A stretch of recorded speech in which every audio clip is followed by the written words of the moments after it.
Hi everyone and welcome back to my channel. For those of you that are new here, my name is Hannah and I am a first year teacher. I teach in Maryland as a kindergarten teacher, and I actually am moving in a couple of months to a new state and starting a new job as a teacher. So since I posted my last video telling you guys my big news that I'm leaving my job and moving to a new state and starting this new chapter in my life, I got a lot of questions about becoming a teacher and like what it's like to transfer from state to state and like the different credentials and stuff that you need. And so I figured I would go ahead and do this video for you guys today, answering a lot of those questions because they seem to be pretty common. So we're gonna go ahead and get started in some commonly asked questions I feel like I get as a teacher.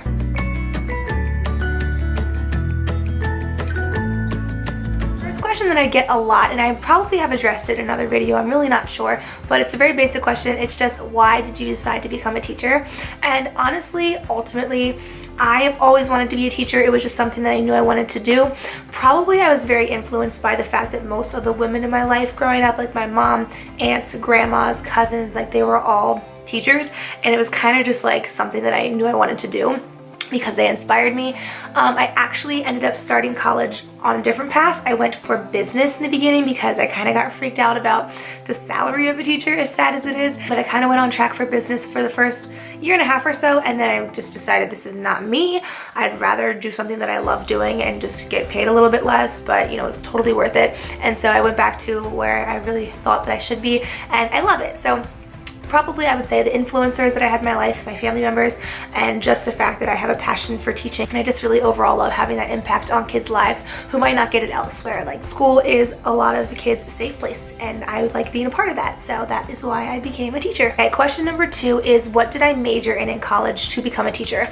I went to college at Penn State. So for my Pennsylvania certification, I majored in early childhood education. Now they actually ended up like halfway through my degree changing the name of it, so it ended up being called early childhood and elementary education, but I think now it is fully just elementary education. I could be wrong, but I'm pretty sure they were like trying to transition into just being called elementary education. My certification is not all of elementary school, it's just pre-K through 4th grade in Pennsylvania, but where I work in Maryland, I had to get a new certification from Maryland, and I didn't have to take any extra classes. All I had to do was get my clearances again for Maryland, but the state Department of Education did everything else for me. The only thing that's different about it is that in Maryland, I'm only certified pre-K through 3rd grade. In general, I feel like a lot of states for teaching certificates are reciprocal with Pennsylvania. Like, I'm trying to get mine right now in South Carolina, and there's really not anything major that I have to do. Once again, just some simple clearances and like fingerprinting and stuff. But other than that, I don't have to take any more classes or like do anything major that's costing a lot of money or taking up a lot of time. Luckily, that worked out really well, but that was my major, and that is the certification that I have. So I have my certification in Pennsylvania. I also now technically have it in Maryland. Okay, the next question that I have is, what kind of requirements does your state have for teachers? So like observation, student teaching, all that good stuff. So my state, I'm gonna stick with Pennsylvania because that's where I got my certification.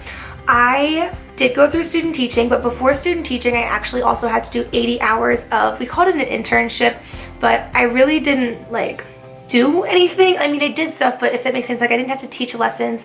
I wasn't in charge of kids. It was really like observational hours. So I had 80 hours of my internship. It was in a pre-K classroom. So I went in, I think twice a week for half of a day, I'm pretty sure is what it was. And I observed, I helped out with the kids. I was really just an extra set of hands. Every once in a while I had like an assignment or two of just observational notes that I had to turn in, but I never had to teach a lesson in that. When I went to student teaching my senior year, half of the year was going 2 days a week, and I did have to teach lessons. I think I had like 10 lessons that I had to teach throughout the whole semester, and they varied. I mean, I had different things that I had to do, and this might just be specific to my school, but I had different things I had to do, like teaching one math, one reading, one social studies, one science, all that stuff. And then I also had to videotape myself sometimes and like do like video analysis and actually critique myself. And then after that half of the year was up, then I started student teaching full-time, so I was there 5 days a week. I had to basically do what the teacher did. So when she got to school, I was supposed to arrive at the same time and leave around the same time.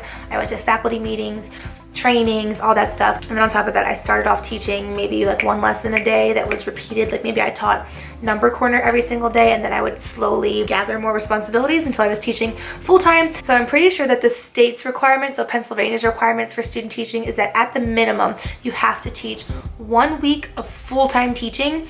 I'm pretty sure that's the state's requirement. My supervisor made us do at least 2 weeks minimum of doing everything. I ended up doing about 4 or 5 weeks, I think, total of all full-time teaching. I feel like I'm so happy that I did more, even though it was stressful and it was a lot of pressure and I was so nervous to do it. I'm so happy that I did more than that because I feel like it prepared me so much more.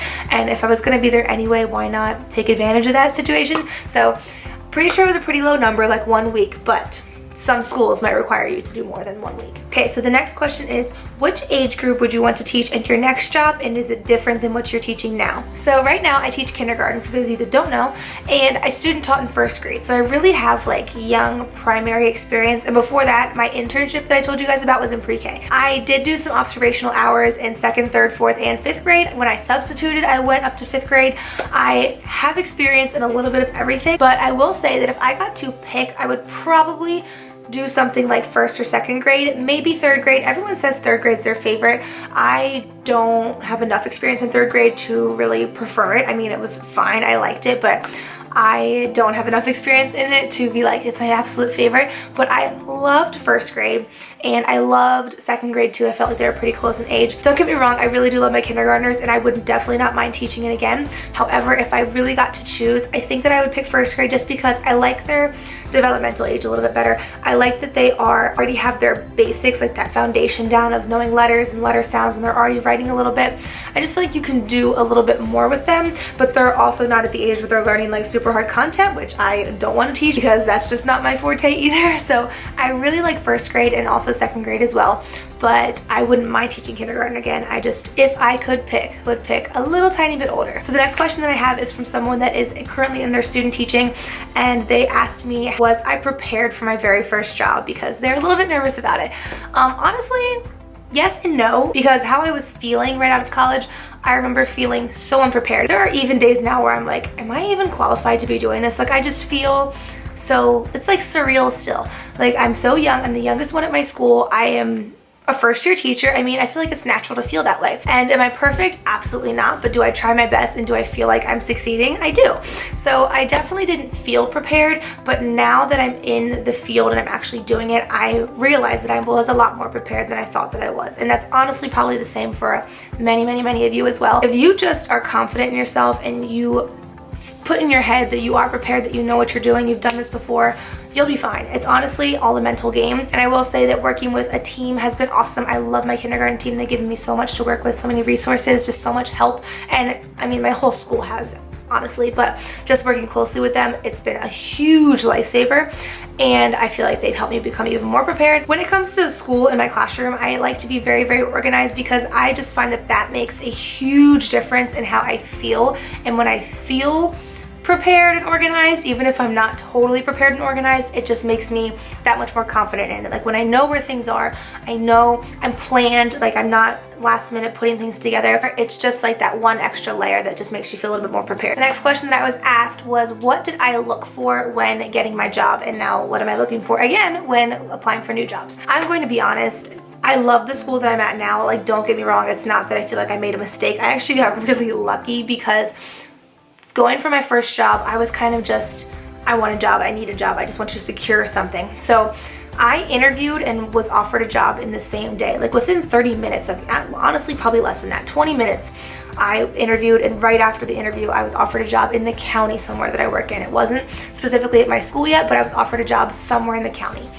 And so I was super excited about it. I went and celebrated. I was like, yes, I have a job, I'm good to go. Yes, I continued to interview and I went other places, but none of them really worked out. Could have tried a lot harder and I could have kept going for other school districts, but I kind of just settled because I was offered the job and I was just so excited to have a job, and it worked out really well. Don't get me wrong, I love the school that I'm at, and every single day I am just super impressed that it worked out as well as it did. Honestly, for the first job that I got, I really only looked at location, and even then, so I was kind of lenient with that because right now I have a pretty long commute, for those of you that don't know, and I don't love the location commute-wise.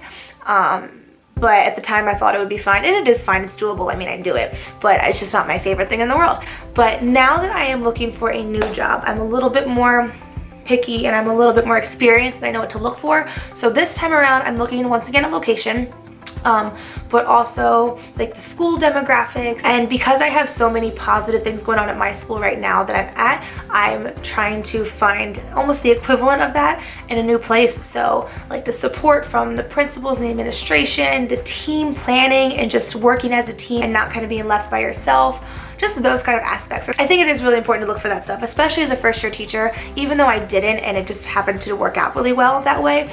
As a first-year teacher, I'm so happy that I have the support and a great school community that I have, because if I hadn't, I probably would be drowning right now. So as a first year teacher, if you're looking for advice on what to look for, definitely like dig into the school. Do the teams actually collaborate and do stuff together? What's the administration like? What is the community like? What's the parent involvement like? Like look into all that stuff, because all that stuff honestly is really, really important. And that right there can really put down a solid foundation for the rest of your school year. So that's really important to me now, and that's definitely what I'm looking for in my new school district. The next couple questions that I have, we're almost done, are questions that are more so geared towards moving and the fact that I share that I'm moving with you guys. So the first one is, why did you decide to move? And I touched on this a little bit in my last video, but just to kind of quickly throw out the main reasons. Number one, I've always wanted to live down in the Carolinas. It's just been my dream place of living. I don't know, I just love it. I love the atmosphere, I love the people down south, I like the weather better. It's just, they're states that I've just fallen in love with and I really love them. So that's the number one thing. Number two is kind of more the reason why I'm moving now. My whole family is moving. Everyone is kind of very soon going off on their own different paths. I live with my parents, and my parents actually just bought a house and we're in the process of moving out of this house. So they're trying to sell it, so they're getting ready to move as well. Even though they're not moving to their new house yet, we're trying to sell this house. So if this house sells, then they're gonna have to move into an apartment up here until they're ready to move to their new house. So if I'm going to move anyway, why not just make the move and go? Number three is also, I'd rather do it early on in my career because my pension will be better. It's just better to stay in one school district as long as you can. That's really what I ultimately want to do. The next one kind of goes along with how I just really like the states. I really, really hate winter, and I'm not a winter person, and I understand that it does get cold, and yes, they do get some winter weather.